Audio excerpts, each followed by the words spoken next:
Welcome to the weekend, Mr. Johnson shaking, dog. Then Jesus did what?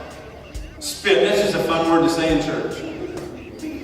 Jesus spit on the ground. Jesus did this. Jesus made looky mud. The guy had two choices. He just heard somebody hawk. That's my interpretation of it. You may have a different one. He knows he just spit and made mud. And then he rubbed it on his eyes. Some dude just rubbed loogie mud all over my eyes. This is an issue. My first response, yes, go wash it off, and then come back and you stand still because I'm going to punch you in the face. Check it out. He went to the pool and he washed it off. And what happened as a result of that? God made a major intersection. He collided his will, his purpose into this man's life, and all of a sudden he could see again. The people that knew him best did not even recognize him after Jesus got finished with him. On Wednesday afternoon, I was leaving and someone stopped me and said, Josh Parrish. I said, yeah, hey. He said, what in the world are you doing here at Eastern Guilford? And I said, oh, we're starting a church here on Sunday. And she went, you?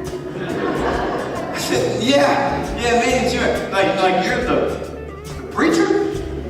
And our principal's beside me, right? I mentioned we just got our paperwork.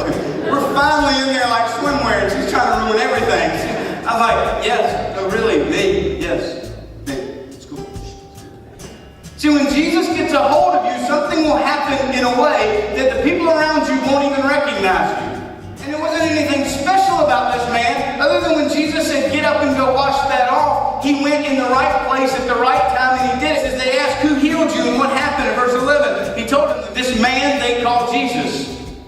He didn't know who Jesus was. He obviously didn't know what Jesus looked like. So he knew his name, and that's all he knew about him. He said, all I know is this: I was blind, and now I can see. This guy's telling the same story to everybody he knows, and here's the only story he knows. I once was blind, and now I see.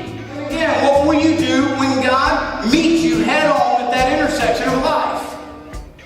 This guy got up and said, I will go and wash. And then the only testimony he had was this: guess what? I once was blind. Now I see. And the question is, what will happen when God